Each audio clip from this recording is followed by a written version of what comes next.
అందరికీ నమస్కారం అండి. తమిళనాడులో అత్యంత ప్రసిద్ధి చెందిన శ్రీ విల్లీపుత్తూర్ ఆలయ విషయాల గురించి ఈరోజు మనం ఈ వీడియోలో తెలుసుకుందాము. తమిళనాడులోని ఆలయాలన్నీ అతి తక్కువగా శ్రీతో ప్రారంభమవుతాయి. అలాంటి వాటిల్లో ముఖ్యమైనవి శ్రీరంగము, శ్రీ ముషీనము, శ్రీ విల్లీపుత్తూర్. విచిత్రమైన విషయం ఏమిటంటే ఈ 3 క్షేత్రాలకు సంబంధం ఉంది. త్రిభువన పాలకుడు అనంతశేయుడు అయిన శ్రీ మహావిష్ణువు శ్రీరంగనాథ స్వామిగా కొలువైన శ్రీరంగము భూలోక వైకుంఠంగా ప్రసిద్ధి చెందింది. ఆయన ధరించిన అనేక అవతారాలలో ప్రముఖమైన మూడవ అవతారమైన వరాహ అవతార రూపంలో వెలిసిన ఏకైక ఆలయము శ్రీ ముషీనము.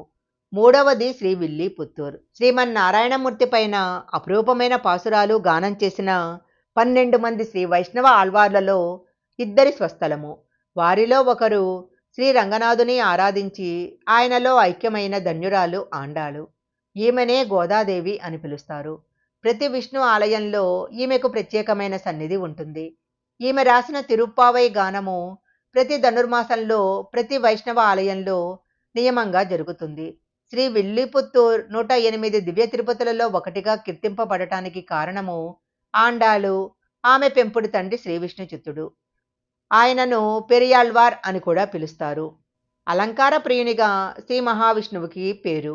స్వామివారి అలంకరణకు అవసరమైన పుష్పాల కోసము విష్ణుచిత్తుడు ఒక నందనవనం ఏర్పాటు చేస్తాడు. నిత్యము ఉద్యానవనంలో పూలతోని స్వామివారిని అలంకరించి మురిసిపోయేవారు. ఈయన పరమాత్మను యశోదాదేవి శ్రీకృష్ణుడి ఎంత ప్రేమగా చూసుకునేదో అలా చూసుకునేవారు.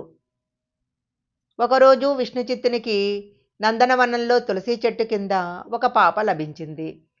అంతర్యామి యొక్క కానుకగా భావించి ఆమెకు ఆండాಳು అన్న పేరు పెట్టి సొంత బిడ్డలాగా పెంచుకోసాగారు.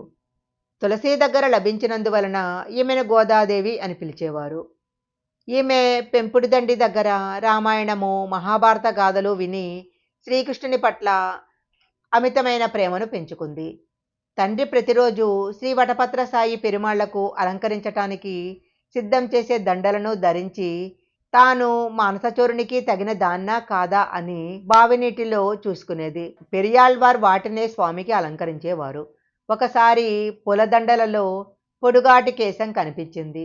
కుమార్తెను అనుమానించి మరునాడు గమనించాడు. ఆండాళ్ళు చేస్తున్నది గమనించి పుత్రిక చిన్నతనంతో చేస్తున్న పనిగా గమనించకుండా ధరించిన దండలనే తాను స్వామివారికి సమర్పించటము ఘోర తప్పిదంగా భావించి ఆ రోజు దండలను అలంకరించలేదు. నాటి రాత్రే పెరియాళ్వారుకు స్వప్న దర్శనమిచ్చి దీనిలో గోదాదేవి దోషం ఏమీ లేదు, ఆమె ధరించిన పుష్పమాలలంటే నాకు చాలా ఇష్టము, వాటినే అలంకరించమని తెలిపారట. కొంతకాలానికి శ్రీరంగనాథుని స్వప్నాదేశం మేరకు మహారాజు సకల లాంఛనాలతో గోదాదేవిని శ్రీరంగం పిలిపించారు.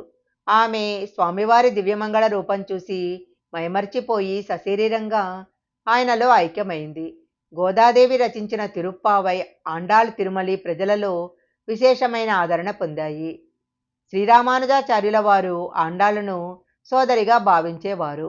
ధనుర్మాసంలో అన్ని వైష్ణవ దేవాలయాలలో తిరుప్పావై గానం నియమంగా చేశారు. తిరుమలలో కూడా ధనుర్మాసంలో సుప్రభాత గానానికి బదులు తిరుప్పావై గానంతో కలియుగ దైవానికి మేలుకొలుపు పాడతారు. అలాగే దక్షిణాన అన్ని ఆలయాలలో భోగి పండుగ రోజు గోదా కళ్యాణం జరపటము నియమంగా పెట్టుకున్నారు. శ్రీ విల్లీపుత్తూర్ ప్రస్తాపన బ్రహ్మావతార పురాణము, వరాహ పురాణంలో ఉన్నట్టు తెలుస్తుంది. సత్యయుగంలో భృగు మహర్షి, మార్కండేయ మహర్షులు ఇక్కడ తపస్సు చేసుకుంటూ ఉండేవారట. వారిని కాలనేమి అనే అసురుడు అనేక ఇబ్బందులకు గురిచేసేవాడట. వారు శ్రీమన్నారాయణుని ప్రార్థించారు. అప్పుడాయన రాక్షస సంహారం చేసి మహర్షుల కోరిక మేరకు శ్రీ వటపత్ర సాయిగా కొలువు తీరారు.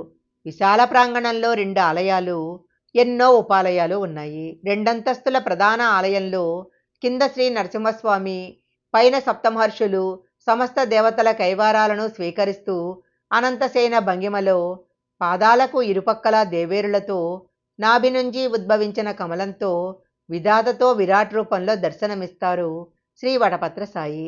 తల దగ్గర వటవృక్షం తాలూకు ఆకు ఉంటుంది. దక్షిణ భారతదేశంలో ఎత్తైన ఆలయ గోపురాలలో ఒకటి శ్రీ విల్లీపుత్తూర్ ఆలయము. 192 అడుగుల ఎత్తుగల ఈ గోపురాన్ని నాయకరాజులు నిర్మించారు. తమిళనాడు రాష్ట్ర అధికార చిహ్నము ఈ రాజగోపురము. ఒకప్పుడు మూల విరాట్టును 3 ద్వారాల గుండా తిరువనంతపురంలో మాదిరి చూడాల్సి ఉండేది. అయితే ఈ మధ్య కాలంలో 3 ద్వారాల స్థానంలో ఒకే ద్వారాన్ని ఏర్పాటు చేశారు. దక్షిణ ప్రాంగణంలో గోడలపైన సహజ వర్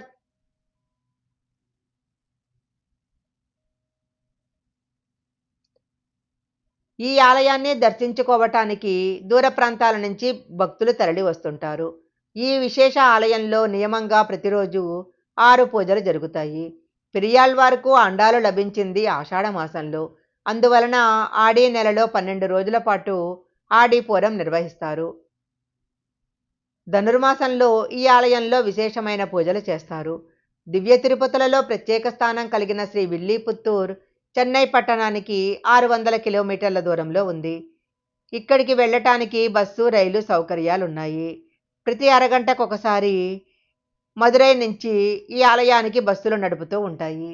ఈ వీడియో గనక మీకు నచ్చినట్లయితే లైక్ చేయండి, షేర్ చేయండి. ఇలాంటి మరిన్ని వీడియోల కోసం మా ఛానల్ సబ్స్క్రైబ్ చేసుకోండి.